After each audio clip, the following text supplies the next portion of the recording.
we deal with a lot of buyers. And so right now the market is just extremely tough for buyers, multiple offer situations all over the place. And so what can you do to make your offer the most appetizing? And I think you're actually about to talk about a situation where you did not win the offer, but still seeing what the breakdown is helpful for educating people about, what they can do to increase their probabilities and just, do what you can to get on the property ladder now before it runs away from you. So this is a split level raised ranch, right? This was $165,000 in the city of Syracuse, okay? South Valley area, 1,600 square feet, just north of Nedrow. The house was listed at 165. You walk in, and it very weird lot too, almost half an acre. So imagine having 0.64 acres in the city of Syracuse. That's a substantial amount of space. Yeah. I would say in the city, I typically see like even 0.3, I would consider like a pretty large lot in the city. Yes. Oh, absolutely. Every room in this house would have been considered outdated. And trust me, that's not going to scare people away right now, because this house went from 165 all the way up to over 200. It doesn't matter. How many offers were there total? Yes. So I'm going to bring that up right now. Okay. While you're pulling that up, I'll just give one of the frameworks I use when I'm like analyzing a house for a buyer is there are some things which I call want to do's, and then there are some things that are have to do's. This is not the same for everybody, right? So for some people, a dated kitchen is a have to do, right? Like they cannot function with a dated kitchen or a dated bathroom or whatever it is. Right, so this is going to be independent, or for each individual buyer. But usually what I'm trying to target when I've got particularly a first time home buyer is like, let's limit the have to do's, and then whatever the want to do's are, you can just kind of tackle them one room at a time. Whenever your budget fills up, okay, we've got enough money now, let's replace the floors in the bedroom, right? We built up enough money, okay, let's do a new fridge. Those want to do stuff, you can have quite a few of those and it's still worth getting on the property ladder. Whereas, the have to do's is like, okay, we need a roof, we need a furnace. It's like, okay, now that you got to think about, because that's going to be a significant upfront cost. But those want to do things, you can stack those up pretty high. And it's still worth it just to get out of renting and on the property ladder. Absolutely.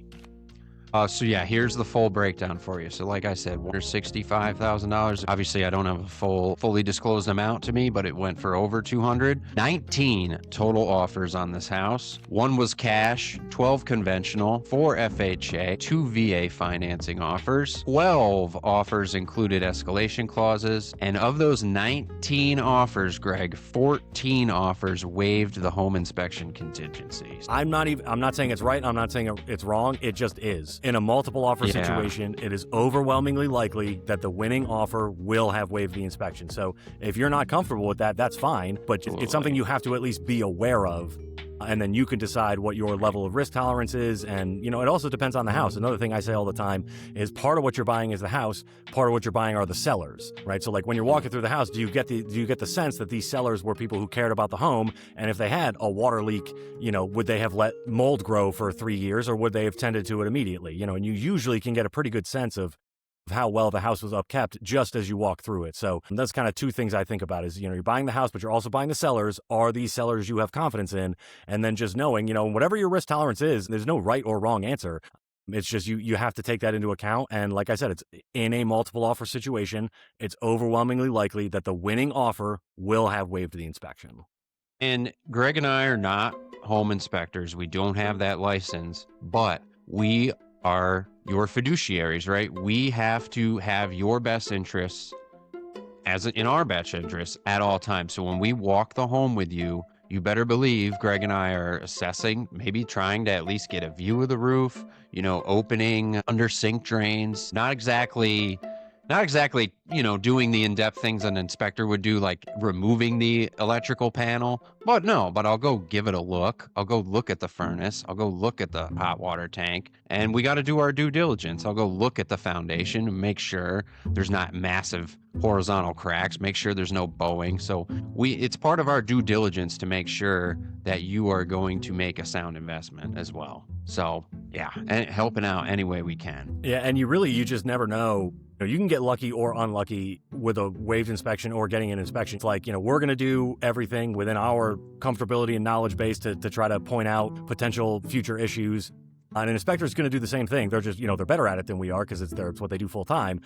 But still something, and it's not like they're removing drywall. I have heard stories of, big mold problem behind the drywall. And it's like, well, the inspector's not going in and cutting out the drywall. So it's still not like a catch-all guaranteed that nothing's wrong with the house, or, that 50-page report you get is still not technically comprehensive because there's a whole bunch of things that the inspector is not allowed to inspect. Yeah, I actually can share a story similar to that. It was in March or February. I have all this.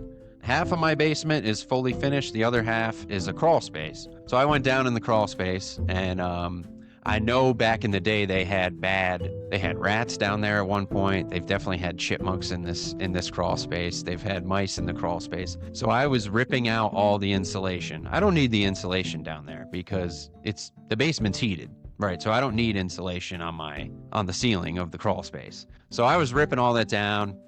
Nuts are falling, old acorns, about 100,000 mouse turds are raining on me, whatever. And don't I find a cracked floor joist? I mean, I still have it, but it just goes to show an inspector he literally can't rip away the layers of the onion to see what's really wrong with the house. I have another situation. I was doing this bathroom down here, and at some point, the previous owner must have had a leaking toilet.